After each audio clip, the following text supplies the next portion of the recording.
The Sons of Solomon is a new international men's organization geared at giving men, Christian men, Catholic Christian men, meaning little c, anybody who's west of Italy. So all Christians who are men west of Italy to pray the same 9 Psalms for a year and a half in the belief that it can't do us any more harm than we've already done. And it's got to help us in some way to try to be Christians together.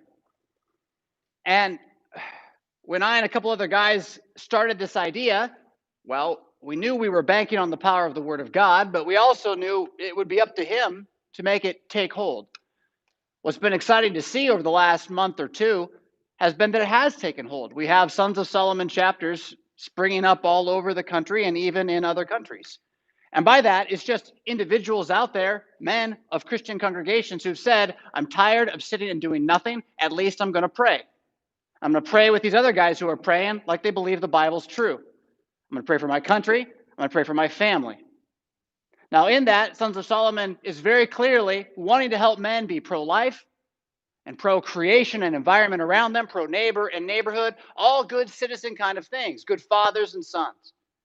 But all of this is under the belief that it is the Word of God that makes these things in the first place. He created us with a design. That design is not only built into creation, but it's given again in the Scriptures. So we can see it from many different directions. If you want St. Paul to describe who you are, we'll go look at Ephesians 5. But if you want to know who you are by praying alongside of the man, Jesus Christ, as he walked the road of ascension back into Jerusalem, as he knew what it was like to be a pilgrim every single year, singing these same words together, and looking at what Rome, the current head of the beast, had done to the world, his world, and knowing that that power was never going to save his world, but actually destroy his world, and that he would one day cast down that power. He let all that go and prayed these every day. Not every day, excuse me, every year, as he walked with his family to those feasts every year, remembering what? Who he would be. Because when he prayed these psalms, he saw what they meant for him as God's son. And again, that's what they can do for you. Because you too are now God's son in Jesus Christ. By virtue of your being baptized into him, you are an heir, having all the rights of sonship. It doesn't mean you can call a legion of angels at your command to make fire fall out of heaven, because Jesus wouldn't do that. But it does mean the things that Jesus has promised you and the things that as God has promised to mankind in Jesus are yours for the grasping. And that I do not mean by hand. I mean by faith. And that I do not mean so you can get something by activating your faith. I mean by activating your faith to see what you have, what you already got, a resurrection. What more do you want? You can't lose. How good is it? It's very good. And so, in the afternoons when you come back and you're not sure, your day has been rough, but you want to remember the good things that God has promised you. You look at Psalm 126 that we went into last week about how God restores the captivity of Zion. We talked about how this is the captivation of your mind by the reality of your religion, so that you believe it more than the myths and stories of the world about you. And how with that on your tongue, beginning to sing, your eyes are opened up to remember that this world is but a vale of tears, and yet in it there are good things that God does give to you. So that even in this age in which everything can be taken away from you in the moment, in which Job's life watches everything be taken away in a moment, God still promises those moments don't last forever. Generally speaking, the scepter of wickedness will not rest upon your life. It will pass, and God will restore. But in the meantime, this is our task then to see this is who God is. He's not going to spare us from the pains of this life while we wait for his return. He's going to let us walk right through them so that we look different than everybody else. So that they look at us and go, what's wrong with you? And you're like, well, I'm immortal. Weird. Huh? But that's what we should say and what we should feel and think. Not that we would never find temptation. Not that you would never not feel immortal. I don't feel immortal all day. But I feel immortal after I tell myself I'm immortal because Jesus died for me. For a glimmering moment, I remember that the captivity of my heart by his word is better than anything I did on my own that day. And so when I turn to Psalm 128 next, again, before I go to dinner, and when all the men who are joining me with this, in doing this, praying these day in, day out, we're recognizing that God capturing our hearts and minds in faith to see what we have in this life is not about looking at our houses. It's not about looking at our cars. It's not even looking about our crops. It's about looking at our children. Blessed is everyone who fears Jesus Christ, who walks in his ways, because when you eat the labor of your hands, you shall be happy, and it shall be well with you. Your wife shall be a fruitful vine in the very heart of your house, your children like olive plants all around your table. Behold, thus shall the man be blessed who fears Jesus Christ. It is one of the greatest lies of our age that we have convinced people my age and younger that having children is wrong. It's incredible, really. It's so bad that if you look at the World Health Organization numbers, I don't want to spill this. Their projections for 2050 is when we're going to peak as a planet.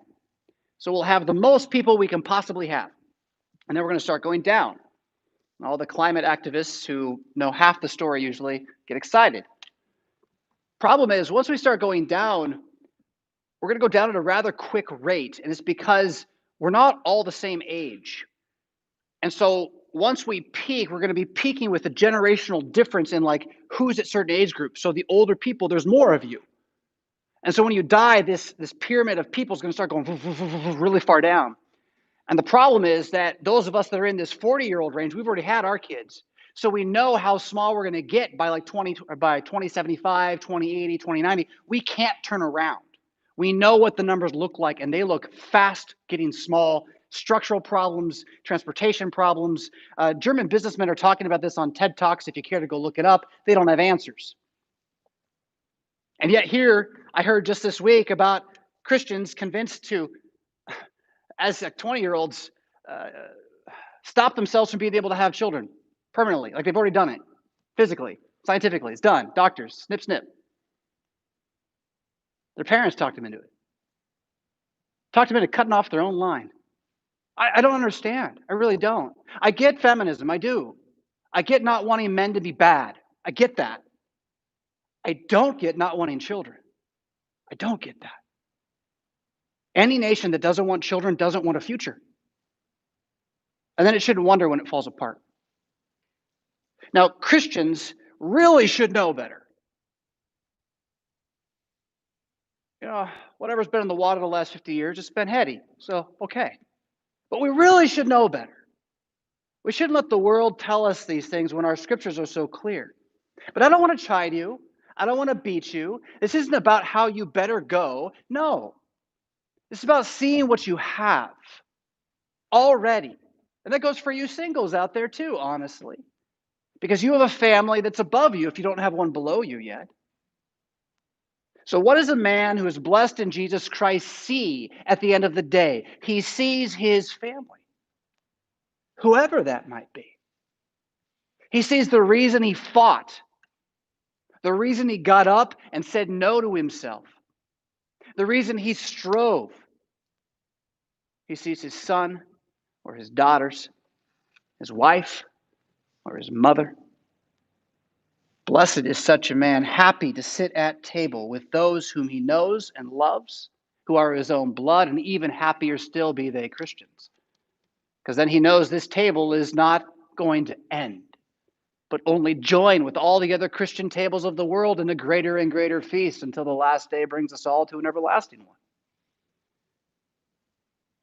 So now then, to see that what is in your hands, the goods of your house, the effects of your day, it's about the community of the people who bear your name. And that this is one of the greatest, this is the legacy of God to you, family. Even though we live in an age that's tried to make us think that traditions and ethnicities and the past and idiosyncrasies and all that's got to go away, and we just shop at Walmart and look the same all the time. I don't think we like that as much as maybe we thought we would. I think what we want is to go home and see our wives and our children and to realize that it was worth it because I'm not losing them to the world. Their minds aren't being taken away. Rather, they're getting closer and closer to Christ, which is, again, what this prayer then is for, too, men. That we would fulfill our job at that table and speak. Be leaders with voices who say he has risen to our children.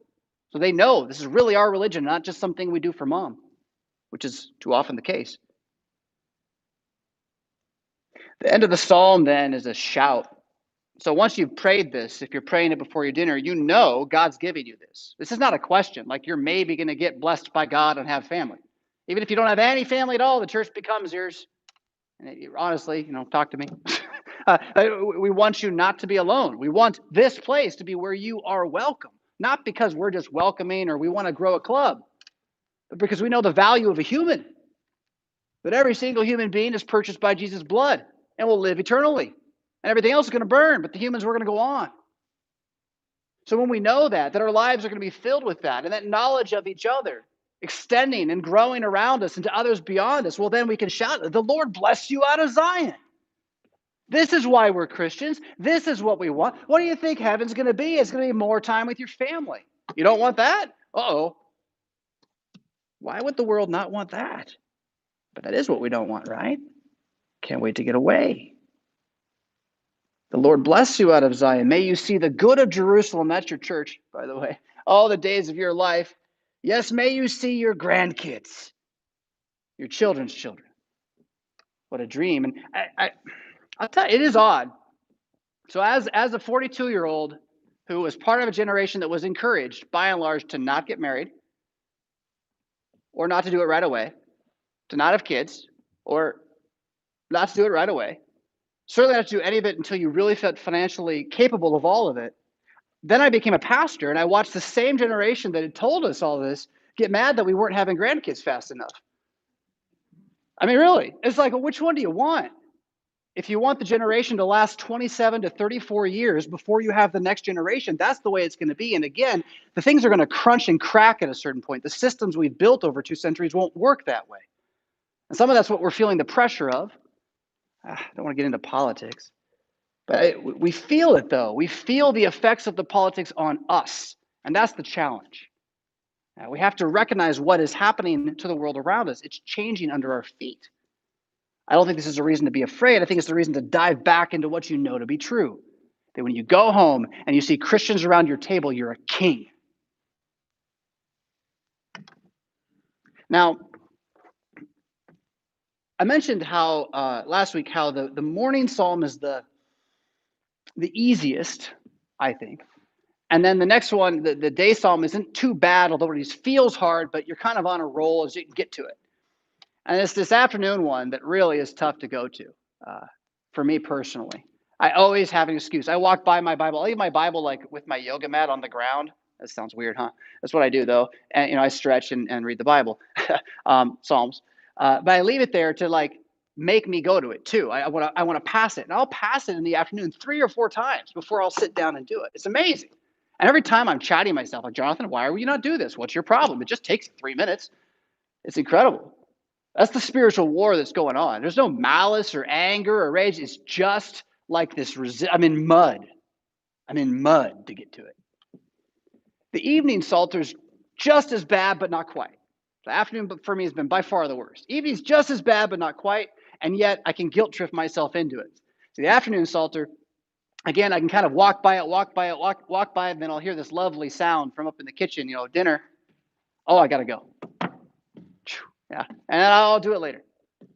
But the evening one, it's time to go to bed. It takes 1 minute. Jonathan, you're a pastor. If you don't pray this, you probably don't believe anything. You can talk yourself into anything with that kind of guilt. I don't know if it's good for you. I don't know if that's the right way to do it yourself, but I've gotten to this prayer. And what's neat about it, though, is that once you get there, any way you can get to Psalm 130, the prayer is effectively, I have no help at all. I have no choice at all. Lord, I can't do anything. I'm falling apart. Can I go to bed now, please? That's a great prayer in my world. Because every time, the reason I don't want to go and do these things is because I feel like I have something more I need to do. I feel driven to achieve and create and be. You pay me. Other people listen to me. I feel like it's important to fulfill all the obligations I have. I got to go, I got to go, I got to go. And God has to kick us all in the face and say, sit down. You're already hurting yourselves. It's bedtime now. Learn to pray. And you open your mouth and you say, out of the depths I have cried to you, O Lord, and you remember how you have all day. If you prayed these psalms, you have all day. Out of the depths of this dark age, cried to Jesus. You do it again. Jesus, hear my voice. Let your ears turn to me. I remember, it's a bit of a tangent, but I've told some of this, my history here, and so you may have heard some of this and some not. I was born and raised LCMS. Went to an LCMS college, got in some trouble there. Got out of the trouble back at home. Went to a different college, got in some trouble there as well. Not any kind of like legal kind of thing, but kid stuff you don't want your kids doing for sure. And I definitely was outside the church for a good length of time.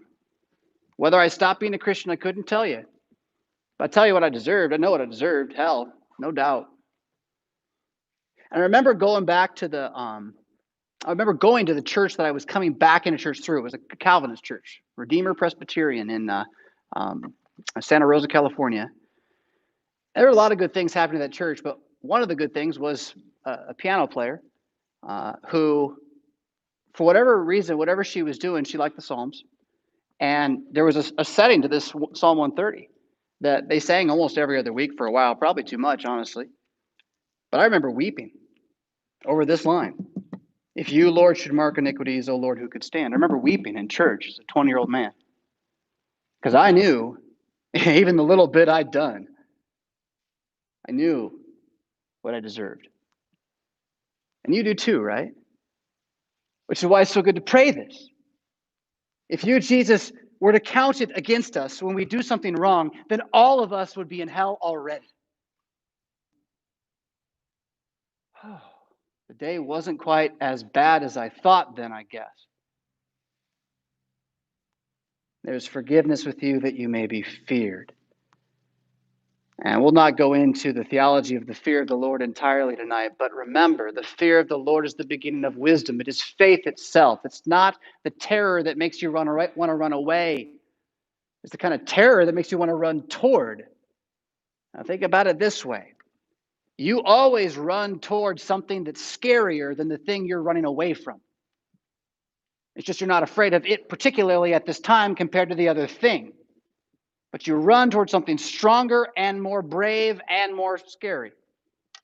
So when you can know that God's the one to run to, then in all your fears, you look at him and say, he will destroy me if I worship this other stuff. And oh, look, that's right, he won't. And it's not so big anymore. Now, that's a brain trick. You got to practice that one. But it's here in this reality, again, that the forgiveness of Jesus, that the fact that he has grabbed you and he will not let you go, that when you know that, the rest of the fears of the world become idols. They are. And you can call them, oh, look, there's my idol. And the moment you've called it what it is, that fear of the Lord, that's faith in him, trusting Jesus, not running from him, but standing with him behind you, well, again, you don't have to walk quite as afraid as your neighbor does, I'll tell you that. You can wait for the Lord. You don't have to act. You can wait for the Lord. Your breath, your mouth, your soul can wait and hope in his word. It gets repetitive with the part about watchmen waiting for the morning, but the point is poetry. And the point is, again, waiting. Our hasty age has no time for such things. I was just telling Meredith today how I really think I need to spend at least like half an hour a day for a little while thinking really hard about the right decisions this next year. I spent some time on that. But what's weird is if you don't try to do that these days, you won't. Because there's so much else vying for your attention. And if you don't spend some time thinking about things, you're bound to make decisions on the fly. So to wait is not just wise, it is commanded by God. To wait for Jesus then also is to trust that his return is the ultimate reality. That you're going to sleep now at the end of the night, ready to die, honestly, because, well, you have to be, because you might. The great lie of America is that you won't, or that you can't, that somehow you're safe. You're not. Psalm 131 is kind of self-explanatory and kind of not, and at risk of overextending our time here. My experience initially was it's hard to pray because you're supposed to say, Lord, my heart is not haughty. And yet if you're a good Lutheran, you know your heart's haughty, right? We've taught you that until we're blue in the face. You know you're a sinner.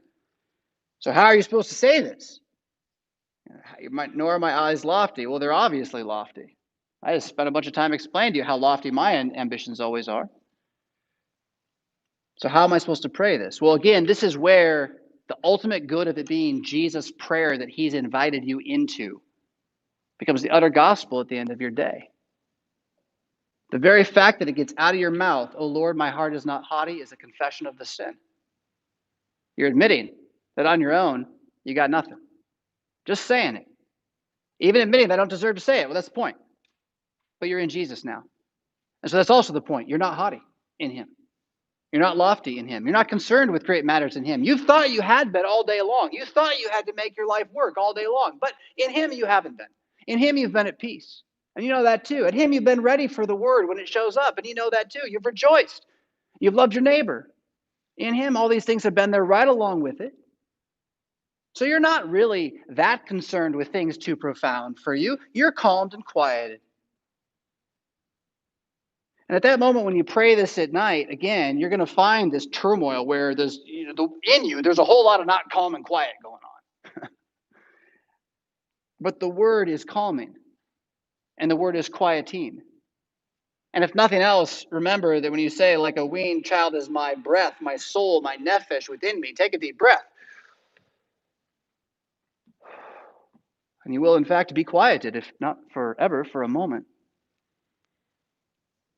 In that moment, you can read that last line, a prayer, an exhortation to yourself, from the church to the church forever. O Israel, O you, hope in Jesus Christ from this time forth and forevermore.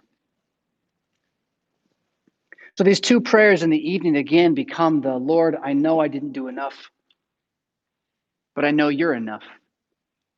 Lord, I know I tried to do too much, but I know you're enough. And kind of close the day, go to bed ready to wake up and say, Havakim Joshua Kahar Zion Lo Yamot Lolam Yeshev. That's the morning psalm, right? Those who trust in Jesus Christ are like Mount Zion, which cannot be moved. And the hope is that these prayers prayed by you for a time, it's not just a hope, it's a fact, they will change you. And the investment you put into them, they will put themselves back into you. I've had a number of individuals from around the world say, I can't believe this is working as well as it is. And it's not like it makes things perfect, but again, it changes the insides of you. So my encouragement to you, St. Paul men, if you haven't gotten on board for this, is to try it this week. Try at least the morning psalms.